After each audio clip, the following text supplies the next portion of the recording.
Hey, it's the Scotch Test Dummies. I'm Scott. Bart. Saints Alley from Ironroot Republic. It's a marriage, baby, and we're going to test it! Ironroot Republic style. Ironroot.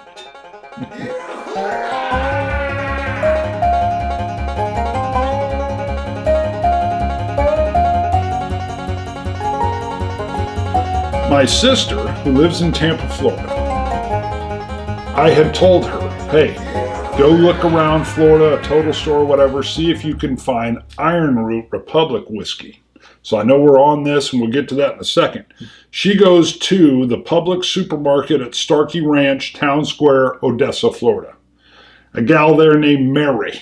She says, are you looking for wine? She says, I'm looking for bourbon. She goes, what kind? She says, you probably never heard of it. My sister says, Ironroot Republic. She goes, I know exactly what that is, and most people don't know about that. How do you know about it?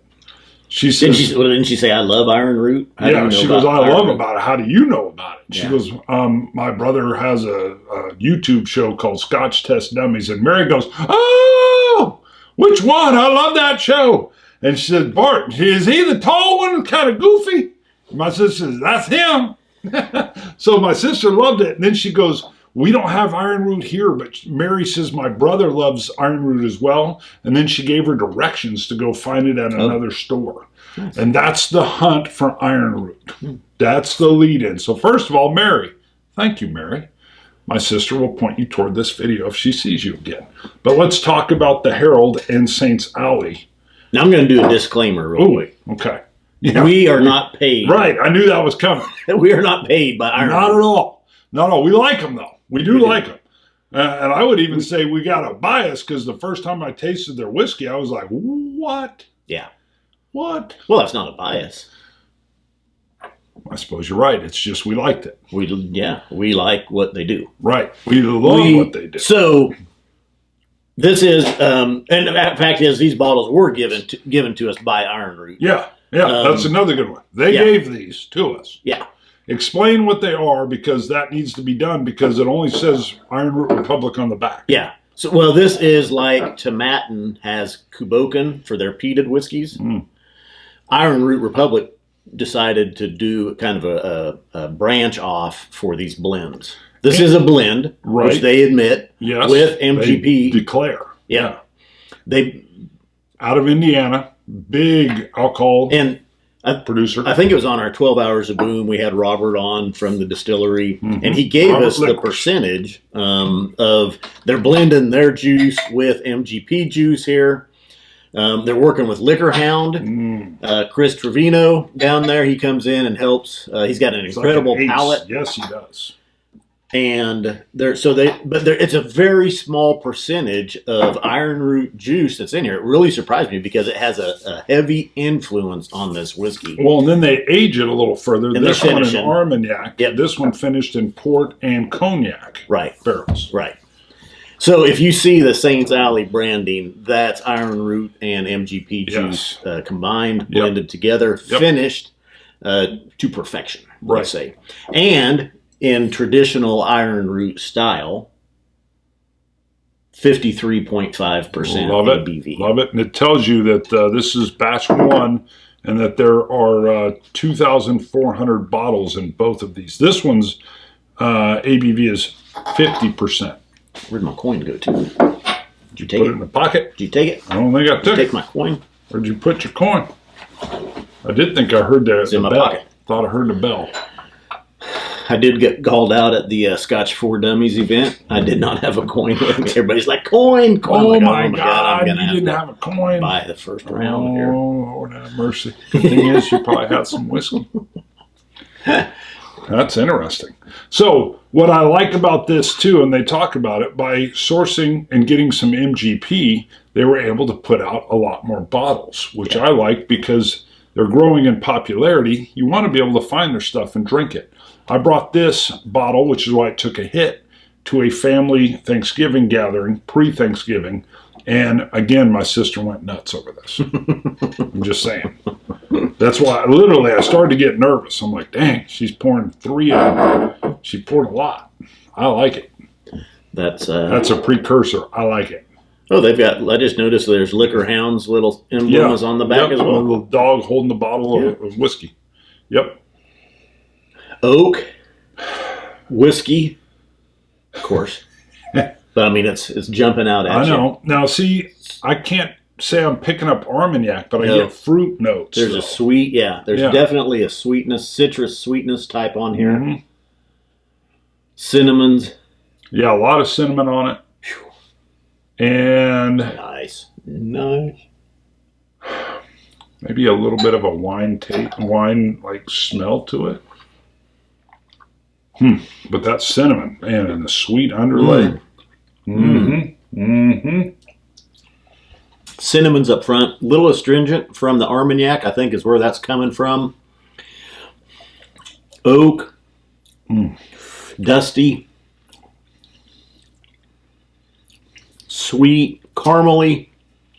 Somehow makes it taste old. I get like an old barrel flavor to it, but it's not wood. The finish is milk chocolate, cream. There's some fruits in there I can't quite pick out, and some sweet corn as well, like sweet corn on the cob with a butter. Hot fudge brownie sundae. Wow. Man, the finish here just kills. The finish kills. Let me see what I can get on the forefront. Citrus, sweetness, berries, lighter berries. The forefront I get ginger, orange. Go ahead. I was going to say armagnac. Wow. Sometimes I will usually get, there's kind of a white grape note that I just get with armagnac. And we had one, we were down there at Ironroot when Nancy Fraley was there. You want some water? Robert had poured a blind sample of a whiskey they had picked up and we was trying it. And I go, this kind of tastes like an armagnac to me. And he goes, why do you say that? Wow. I said, well, just there's kind of this white grape note I'm getting. And it was an armagnac they had just picked up in France. I think they were over in France. They brought back. Yeah, I think that was one of your catch the long ball with one hand football style. Yeah. So I was like, I'm not getting all that. But so I look for that here. I'm not necessarily getting. I think the armagnac finish is coming off more here with the kind of a citrus, sweet, fruity note instead of those white grape notes. I do get a little bit of stone fruit on the nose though, which is almost like a dry. I don't know. I describe it as like a dry, juicy wine. Makes no sense. Juicy fruit, a little bit of tropicalness to it. What's amazing is I don't usually, so when MGP's involved, and I don't know the exact blend of the MGP they got, but MGP out of Indiana is a huge industrial alcohol producer, and then they barrel stuff too. So they can do large volumes, and I love their 95.5 rye. That's just me. I don't think that's this, but man, is there way more going on than just like, I don't know what we got going on here, but it's the sweetness has got to be that MGP. And then I feel like all those stone fruits and those marmalades and that orange is going to be whatever I'm gathering from this armagnac and from this Ironroot Republic. Whew. The Herald. Oh, this is such a great sipping, full mouthfeel whiskey. Delicious. Start to finish. Well, and there's a lot going on here too. So chocolate covered cherries. The more, 8 years running now, the more we've done these. So I like bourbon, but sometimes bourbon can be samey, and that's not even bad. It's an expectation that you can gather from bourbon with subtle differences. This doesn't feel anything like a bourbon at all. This is like, it's got some of the sweet notes, but then when it moves into all those fruits and marmalades, It's just giving me this depth of flavor. Well, okay, so just mentioning bourbon, though. I don't think this is, I'm not for sure. I was going to look to see what this is labeled. Don't look to see what it's labeled as. Sorry. I'm going to guess, though, Ironroot, they do bourbons, but they're more corn whiskey. Yeah. They do a lot with corn. A lot of special corns. I would hazard a guess, and I'm just guessing here, that they've used a corn whiskey to blend. Okay. Like you love their Bloody Butcher, Ooh, which they use as an ingredient. Could be yeah, I know. One of the... I know. They use that as an ingredient, like it's some kind of. They put like 5% Bloody Butcher in one of their. I think it was at their Hubris. And I'm wrong. Really, it's a blend of straight bourbon whiskey finished in armagnac. Okay, see a that's blend what I'm saying. of straight bourbon whiskey. So their bourbon whiskey, MGP bourbon whiskey, blended with an armagnac casking finish, but it goes well beyond. Like this isn't that standard bourbon. No, which is, I mean, it's got the sweet notes, but it's so much more rich than a standard bourbon would be. Blended, and so this other one we haven't opened is a blend of straight bourbon whiskey finished in port and cognac cask, 50%. We'll have to take a look at that one at a later date. Yes, we will. And this is 53.5. Again, they will almost. I think everything Ironroot does is at a higher proof rate, and you pick up richness from that, flavors. This is a beautiful marriage. Marriage. I like it. Let me score before you. I was going to say, you going to like it or you going to score it? I know. Starting at the 80% range for every whiskey, 90. 90. This is good. This was the hip rate at my family gathering, and I brought 3 scotches and 3 bourbons, and this, I didn't say anything, and my sister was like, what is this? And I even did that last, and she was like, whoa. So this I'm right there with that. I was debating 89 or 90. This is a 90. Right there. Yeah. There's just some more stuff going on in the finish here.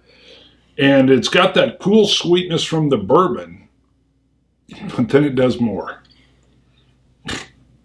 So, and again, we can't say enough. They did give us these bottles, but we're not paid or anything, but we do like Ironroot.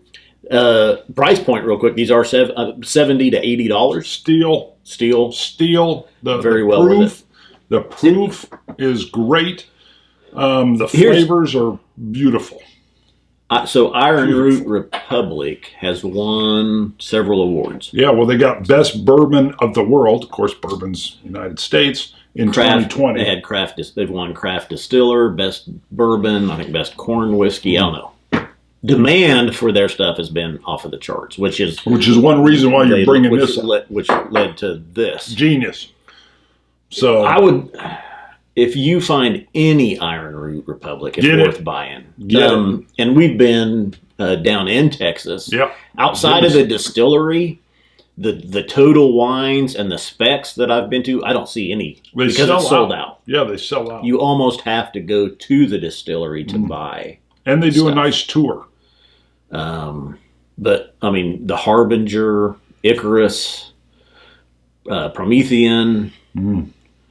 Speaking dirty names, what was the one they did with the black bottle? Hubris. Well, that was their 5th anniversary. Icor. That was it. Icar. Yeah. Icar. I believe is how it's pronounced. You're right. Icar. But yeah, if you can find any Ironroot, they do. I think there's one bottle they do that's a 46%. That's their standard, really kind of entry. If they're still, and I can't. Which one is that? That's not Promethean, is it? Could be. Because their Hubris is 100% corn. Hubris is 100% corn. It's 50-some%. Crazy. Harbinger is as well. Anyway, yeah. They're all stuff going on. They're all pretty much higher ABVs. I think there's just one bottling that they do that isn't. So this is nice. That's it. Let's wrap her up. Yep. We are not on the take. Scotch it. You Scotch guys. Cilantro. Dummies.